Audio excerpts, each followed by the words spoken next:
welcome to some more questions and answers here on the Old Front Line. These are questions submitted by you, the podcast listeners, and each month we select some of the best questions that have been submitted via email and the Discord server to answer here and hopefully give us all fresh perspectives and new knowledge of this vast subject of the Great War. So let's begin. I'm pleased to say that the questions for these episodes continue to come in thick and fast, and they continue to be excellent. I mean, I'm amazed really at some of the subjects that are being brought up by these questions, and the continuing feedback that I get indicates that these episodes, where we tackle different parts of the Great War, different layers of the First World War sometimes, are continuing to be very popular with you, the listener. And long may they continue, and keep sending those questions in. So let's get down to this week's questions, and they've all come in via email or via the Discord server. And our first one comes from Anne. Anne asks, having just watched your YouTube video about the Ypres Ramparts, a thought struck me. In view of the heavy shelling the city suffered throughout the Great War, have the waters at the ramparts ever been searched and cleared, or could there still be ordnance under the water that could explode in the future? Secondly, were German shells subject to the same failure rate as those of the British, which I understand to have been about 30%? Was that a true reflection of the number of duds? Well, an interesting question there, Anne, about ordnance, the nature of ordnance, and also the legacy of that ordnance. It is one of the biggest legacies of the First World War that this iron harvest of shells comes out of the ground on a regular basis. And if it comes out of fields, logically, it is still within waterways, whether that's canals, rivers, or in this case, the moat around the city of Ypres. And I know that at different points over the years that I've been visiting those battlefields, they've done work on it when they constructed, for example, the footbridge between the Sally Port that you saw in that video. And if you haven't seen the videos, they are available on the Old Front Line YouTube channel, and I'll put a link to that in the show notes. So when that bridge was constructed from the old Sally Port across the moat on the site where there'd been a Royal Engineer bridge during the Great War, things were discovered within the moat during the building of the foundations for that. And there have been one or two occasions when the level of the water in the moat have dropped, in particularly dry summers, and that has exposed things within the banks. And in recent years, I know, for example, that magnet fishers have been going into the moat and been fishing off the sides of the moat or even from the bridge. Now, it's unclear to me as to whether that is permitted. Magnet fishing, where you have a huge, powerful magnet that you drop into a waterway, again, whether it's a canal or a river, or in this case, the moat, can attract metal objects and you can pull up all kinds of things. I mean, there are plenty of YouTube videos out there with people magnet fishing all over Europe, all over the world, probably. And it's incredible what can and is pulled out of places like this. And I know this has happened in Ypres because I've seen it. I've seen someone on the bridge drop one of these things in there and come up with a huge amount of shrapnel, of shell shard, of shell fragments from high explosive shells that have exploded on the walls of the ramparts, in the moat itself, on the edge of the moat. I mean, who knows where? And the fragments from those shells have ended up at the bottom of that moat, probably with loads of other layers of archaeology from previous centuries as well, but with a big sprinkling of stuff from 1914-18. And what I saw this person bring up, basically, was what I would call battlefield junk. So it is a lot of shell shard. There were some rounds of 303 ammunition. I guess when there were the footbridges here, soldiers dropped stuff all the time, and who knows what dropped out of bandoliers and ammunition pouches and all kinds of equipment that were being carried by soldiers fell into that moat. And this guy found lots of fragments, few bits of ammunition, but that was it. Thankfully, I mean, what I was worried about was this guy dropping it deep into the moat and coming up with grenades or mortar rounds or worse than that. So there must be munitions at the bottom there. Logically, there must be. If shrapnel, shell shard, and small arms ammunition is pulled up by a magnet fisher, if you did a serious kind of excavation of the bottom of that moat, who knows what you'd find in there. And considering that the Germans threw pretty much everything at the city of Ypres, from the lowest caliber mortar when they had positions on Hellfire Corner in April 1918, very, very close to the city of Ypres, through to the massive 420mm shells that were fired from guns established in the Houtals forest. And General Snow, who was divisional commander at Portrayal, I think I've mentioned this story a few times on the podcast, when he was there in 1915, sitting on the veranda of the Portrayal chateau, while his men were in the front line, he was having his morning tea, and he observed one of these 420 shells appear in the sky above the Houtals forest and pass like an express train over his head.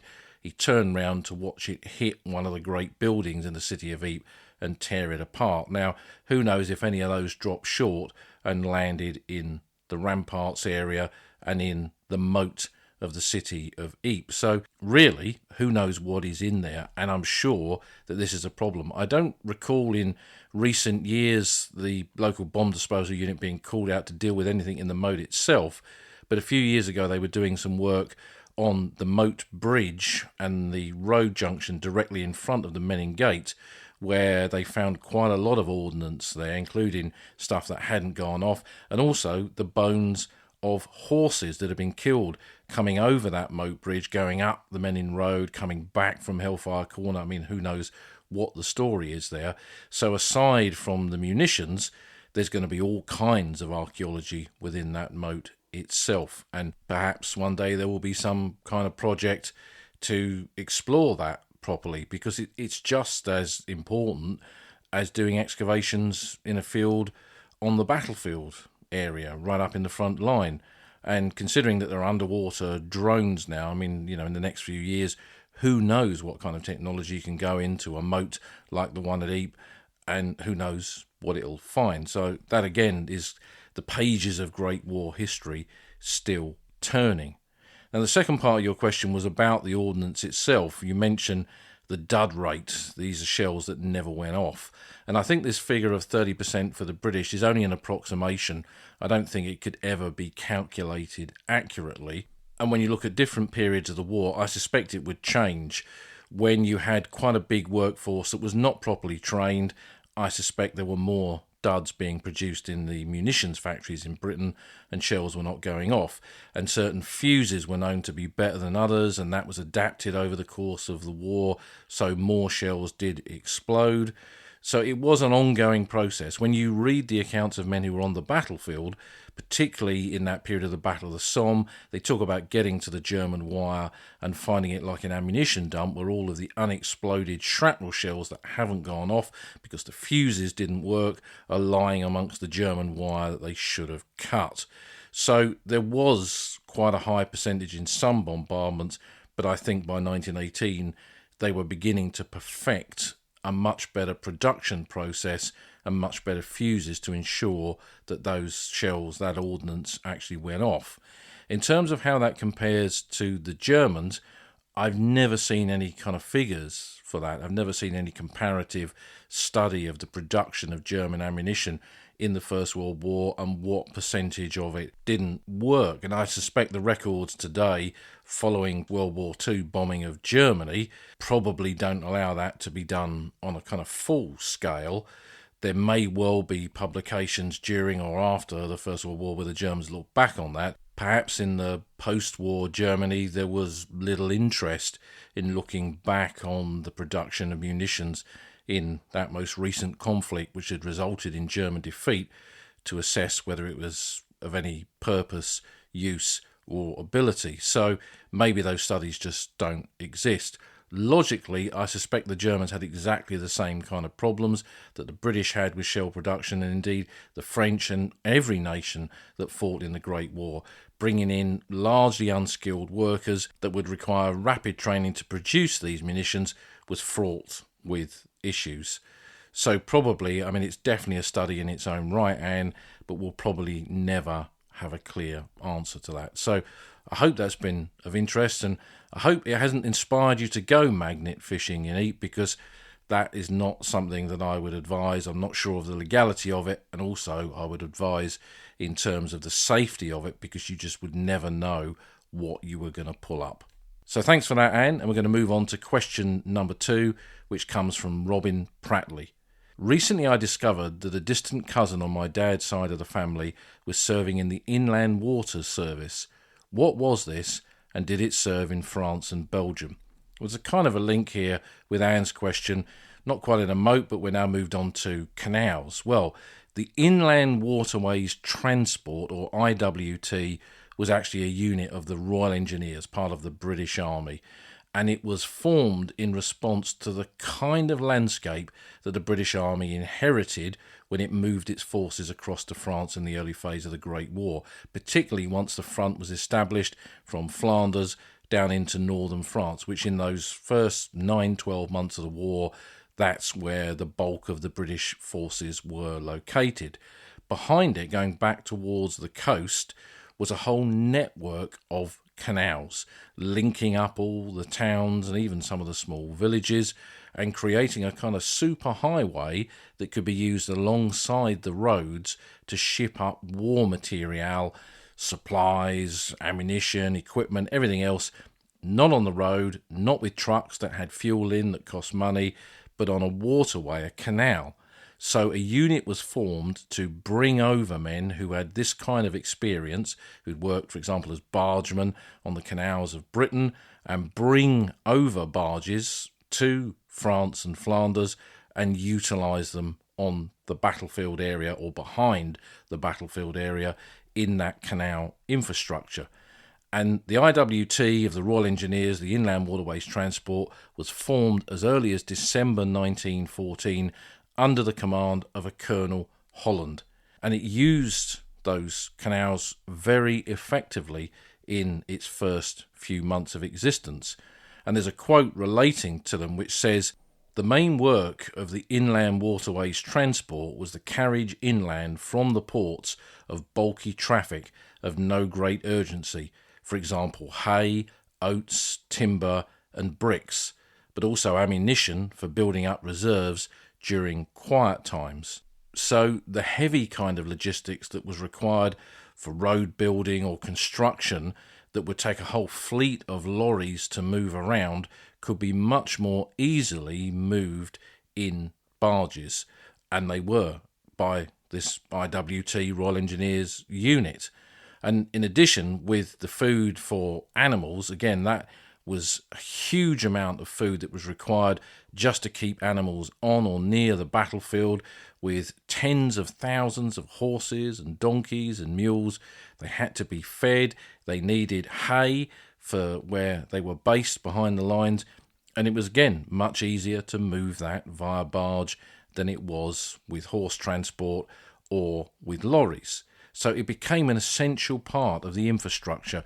And as I've said quite a lot of times on this podcast, the British really invested in that infrastructure from the very beginning of the war and utilised everything that was there. So there was this huge network of road transport with everything from donkeys, horses and mules pulling wagons with supplies and equipment in, through to lorries, petrol-driven lorries doing the same kind of thing, old Bill buses, old London buses that were turned into transport vehicles to move soldiers around from railheads towards the frontline area, and then the canals were used in exactly the same way. And it's something that we still see today. When you take that journey from the French coast up to the frontline area, whether that's in Flanders or in northern France, you will crisscross canals all of the time, and all of those canals were active during the Great War and would have had these Royal Engineer Inland Waterways Transport units operating on them. And by the end of 1915, there was over 5,500 men in this unit, with over 550 barges operating just on the Western Front. And they continued throughout the rest of the war to move supplies, move equipment, Eventually, there were hospital barges as well, because if you could move things up, you could bring things back.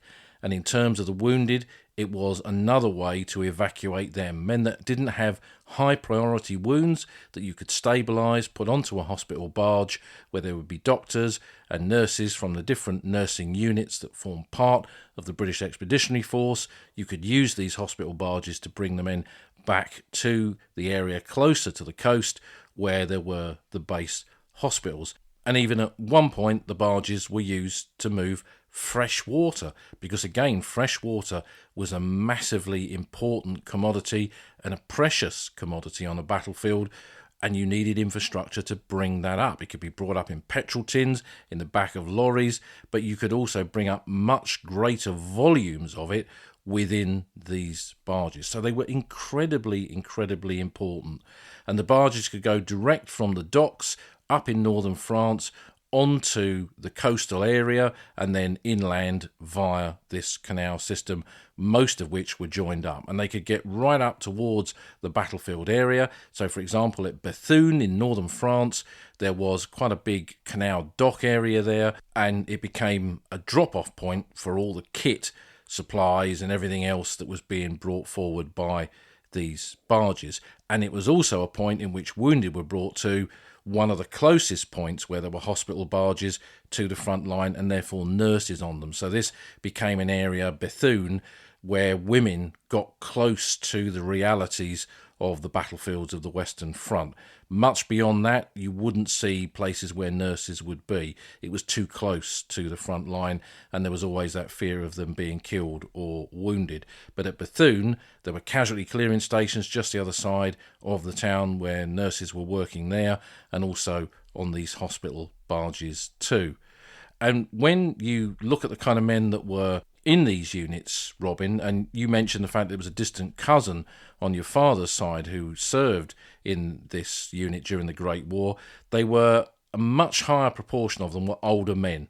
So these weren't 18-year-old Tommies, they were older guys in their 30s through to their 50s, because by 1918, with conscription coming in, they conscripted much older men who were not destined for the trenches to fight and go over the top with bayonets fixed, but they could work in units like this or in logistics behind the lines and free up much younger men who were fit and able, who could be transferred to the infantry and could go on to do that fighting. So, again, can't really emphasise this enough. The story of the Inland Waterways Transport and that whole kind of logistic story of the First World War is absolutely essential. It's not as attractive, it's not as kind of book-inducing as some of the tales of the Somme and Flanders and the war in the air and the war underground, but none of that would be possible without logistics, without supply. And the work of the Inland Waterways Transport was an essential cog in that massive wheel of supply that kept the war on the Western Front going and kept the British and Commonwealth forces who fought that war on the Western Front going as well. And the use of Inland Waterways Transport units wasn't just confined to France and Flanders. They were used in many other theatres of war where there were rivers or canals that the British Army could use.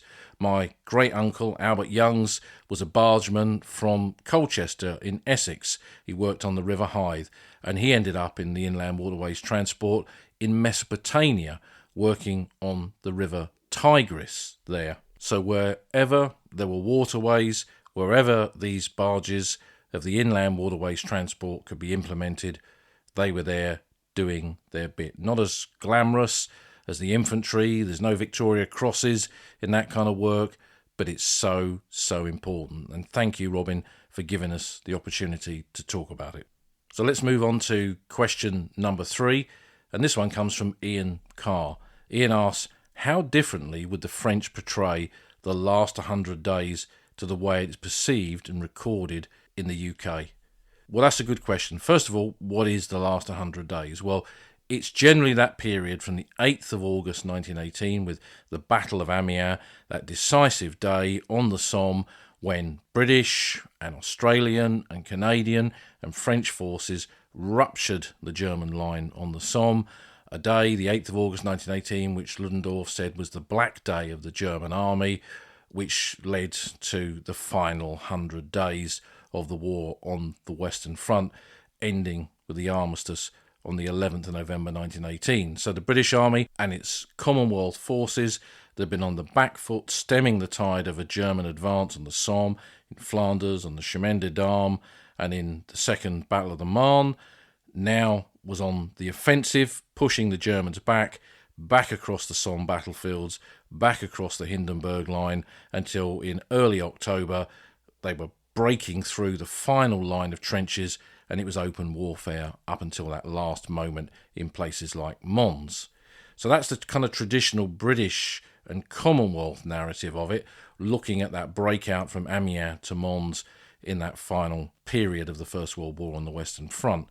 The French would, of course, see this differently, because for them it was a much bigger part of the front that they were holding for a start. So their forces were spread out on hundreds of miles of the Western Front, where in 1918 the British Army was holding just over about 100 miles of it. So even at its peak, the British did not hold the bulk of the line. That was always the French Army. And in that last 100 days, they don't really have a phrase for that. They break it up into a number of different battles. So from March to May of 1918, that is the Bataille de Picardy and the Bataille de l'Artois and de la Flandre, so the Battle of Picardy, Artois and Flanders, where you see the Germans trying to break through and the British and Commonwealth forces attempting to stop them, but always with French assistance. If you look on the Somme, there were French troops helping out British forces there on the southern part of the Somme sector, beyond places like Villers-Bretonneux, where the Australians and British were in March and April of 1918. And then up in Flanders in April 1918, a whole load of French forces were sent up there in the southern, particularly in the southern sector of Ypres, trying to help around Kemmel Hill and the Messines Ridge with the German breakthroughs on that part of the front. And then the attack on the Chemin des Dames on the 27th of May 1918 broke hard against both British and predominantly French forces there. And you see lots of official photographs of that period where you see columns of men, and you have to look very hard to pick out who's the British Tommy with the British-shaped helmet and who's the French poilu with the Adrienne helmet on it.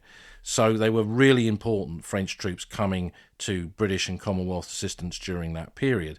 The next phase of the war, from July to August of 1918, is what the French would call the Bataille de la Marne, the Battle of the Marne, the Second Battle of the Marne. Now, there's a lot of recent and current research on this that would identify that period of the war as being just as crucial, perhaps more important than the Battle of Amiens in August 1918. I'm not entirely convinced by that, and I hope to speak to some of those who believe this and are researching this further down the line. But what's clear to me is that this whole period of the turnaround, of the failure, the stagnation of the German offensive, and then the Allied counterpoint to that, with predominantly French troops in the Second Battle of the Marne, but also assisted by some British troops and American troops as well, begin to push the Germans back. And Amiens is the kind of pinnacle of that, which sees the rupturing of the German line and gradually the collapse of the German positions on the Western Front. No one does this in isolation. It's not just France, it's not just Britain or Australia or Canada. We've got to mention America in this as well, because they're a big player by this period of the war. It's coalition warfare. That's what brings victory, both in the First World War and in the next Great War, the Second World War as well. Something, when we've had the recent VE Day commemorations, often journalists, TV pundits kind of forget this. Coalition warfare is what wins war in the past and in the present, and no doubt in the future as well. So that's July to August of 1918. The next part of the conflict was August through to September from the French perspective, and the Bataille de l'Ailette plus the Offensive de la Somme, which was the continuing breakout on the Somme, where the British and Commonwealth forces kind of peeled off and went towards the main part of the Hindenburg line, where they'd been fighting the previous year. The French continued along that old Roman road going from Amiens towards Saint-Quentin to take on the southern part of the Hindenburg line in that area, and the German defences in that part of the Western Front. So it was kind of a continuation of that, which took them across various rivers and canals through the Somme region on into the area of the Aisne. And that became a major French battlefield, which you see with French military cemeteries in that area, with the two ends of the war in it, 1914, where they're fighting there at the very beginning of the conflict, and then a lot of casualties from 1918 as well. And that kind of feeds into the Bataille de Saint-Quentin in September and October of 1918, as the French army are fighting on the flanks of the BEF, who are advancing through the Hindenburg Line up into that area of northeastern France, resulting in battles along rivers like the Selle and canals like the Sambre, and the French are doing exactly the same kind of thing. And this leads eventually to their own battles along these rivers, the Battle of the Escaut and the Bataille de la Sambre, in that final 6 weeks of the First World War. So we have a whole kind of series of offensives there, kind of mirroring parts of the British and Commonwealth experience, but the French, of course, fighting their own battles as well, often in cooperation with allies on their flanks. And it's clear the French army are far from standing still and far from a spent force. I mean, many books will tell you that the French army was finished after the mutinies of 1917, and any study of the Great War will quickly indicate otherwise. But in addition to those offensives in that area of northeastern France, the French were also, of course, fighting in what for them had been one of their major battle areas, which is in that area of eastern France. So there's a general offensive in the Lorraine during this period, and also in the Argonne from September through to November of 1918, where French troops are fighting in the Argonne forest, fighting alongside American units. The American Expeditionary Force are fighting in that area of the Argonne, pushing up towards the Meuse River, with the French on their flanks. And all those years ago, when we made Last Day of World War I and we looked at the Americans, the final American casualties being suffered along that Meuse River were not far from where Trébouchon, the messenger who was the last French casualty of the Great War, was killed a little bit further up towards Sedan. So all of these battles were taking place, and in that northern and central area, that's where the German line was ruptured by this big coalition force. On the southern flanks of the Western Front, as you head beyond Lorraine into the Vosges, there were eventually offensives there that brought the war there to a conclusion, but it wasn't on the kind of scale that you saw in other parts of the Western Front. And during this period, although the French don't give all of those different actions one kind of global name in the same way that the British and Commonwealth forces with this phrase last 100 days, it cost the French more than 500,000 casualties during this period. So this was a victory with cost for everybody. Tens of thousands of American soldiers killed in those last weeks, and hundreds of thousands of British and Commonwealth casualties, with certain units suffering proportionally higher than others because they became part of the tip of the spear. Australia and Canada in particular being there from Amiens through to the last fighting in Mons, and especially in the case of the Canadians, who were losing men on the 8th of August 1918 in the breakout battle there, right through to the last casualty at 10:58 in Mons on the 11th of November 1918. So it's a fascinating subject, and it's easy just to see the war, the Great War, particularly the war on the Western Front, just from a British and Commonwealth perspective. That's where the bulk of our own language sources obviously talk about or relating to, but it's important to understand that wider war as well, the French War, which the war on the Western Front was for most of that conflict. And there's more and more material coming available to tell us about that war, and it's an important part of our understanding, and we can't neglect the role of the Americans in this either. So it's really about a kind of a joined up knowledge, I suspect, really, of the First World War, not just seeing it in terms of a British victory in 100 days, but understanding that all of that, none of it was possible without one partner working alongside another. So a fascinating question, Ian, that really, again, I say that about so many questions in these Q&As, really deserves its own podcast, and I'm sure it's something that we will return to, particularly in terms of some of the most recent research being done on this. So let's move on to our fourth and final question that comes from Parry Hunter, who posted this on our Discord channel. And that's an area you can go on to post your questions and also make some comments and ask general stuff about the podcast too. They ask, this is a question that got posed in a different airsoft group, but thought it would be interesting to pose here. Which single piece of a present-day infantryman's regular equipment, if teleported back to an infantryman on the 1917-18 Western Front, would be the most impressive? I said Gore-Tex. Well, that is a good answer to your own question, Gore-Tex, because soldiers in the muddy conditions of the trenches of the Western Front, when the weather was foul and there was lots of snow and the trenches got flooded very easily, they didn't have anything like Gore-Tex to protect them. Their boots were not even kind of sewn together, so they filled up with water very easily, and they would be exposed to being submerged, their feet and parts of their body submerged in that water for long, long periods of time, which caused all kinds of health issues and resulted in soldiers becoming casualties. So in the winter you could have more casualties from the elements than from the enemy. And in that same cold kind of conditions, they only had really meagre protection from that cold, which proper Gore-Tex would today give a soldier and stop them from getting chilblains through to full-scale frostbite. So that is a really kind of important bit of kit that if you could take back to the Great War, I'm sure soldiers would have been very, very happy to see it.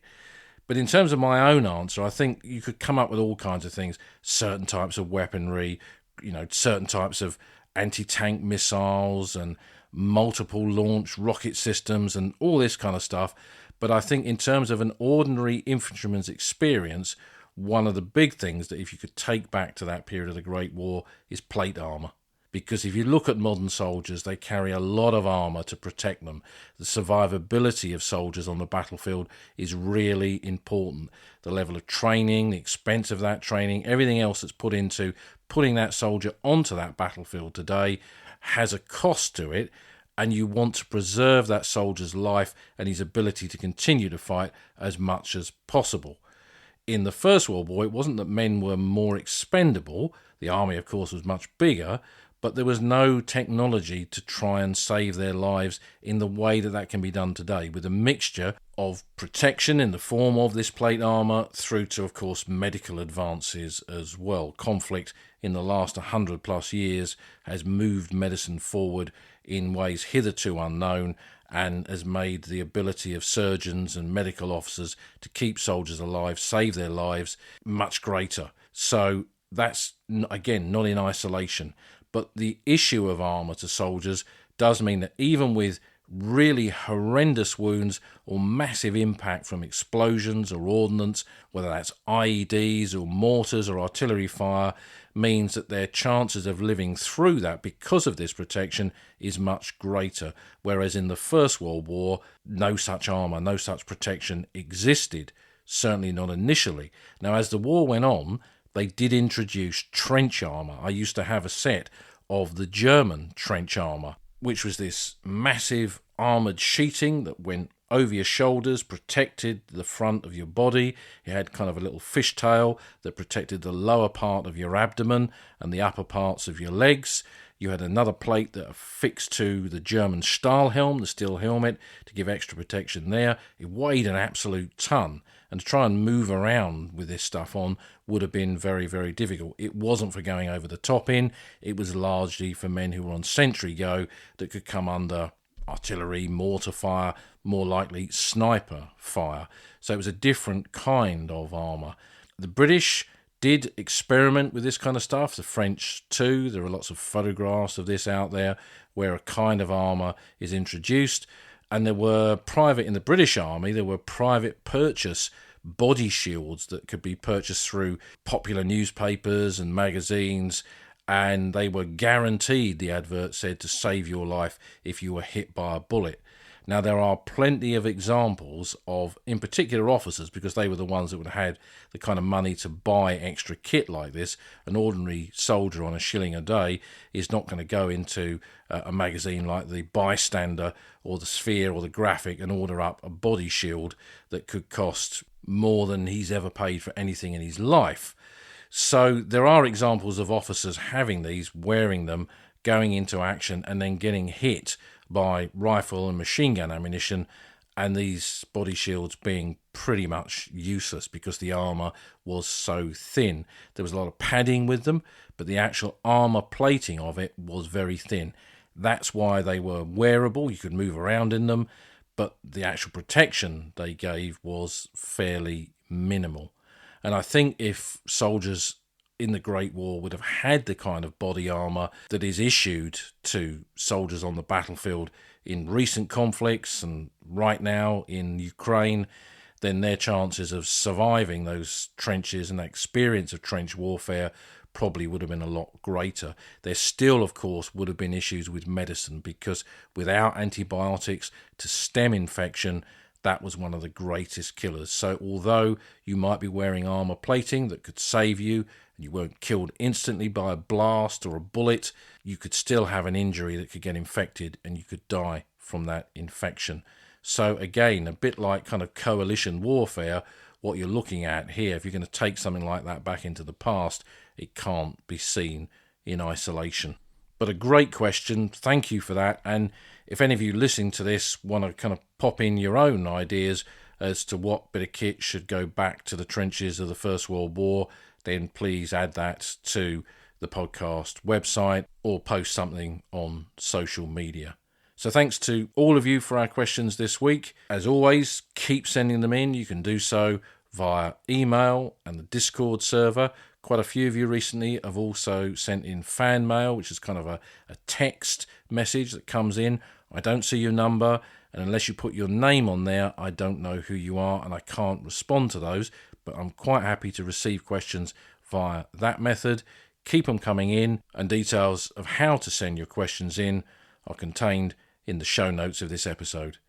So until we meet again for some more questions and answers on the Old Front Line.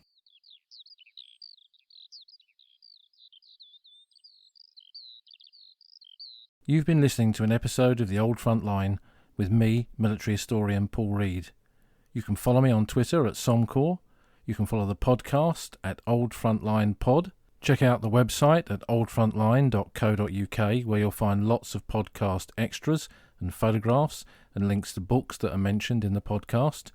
And if you feel like supporting us, you can go to our Patreon page, patreon.com/oldfrontline, or support us on Buy Me a Coffee at buymeacoffee.com/oldfrontline.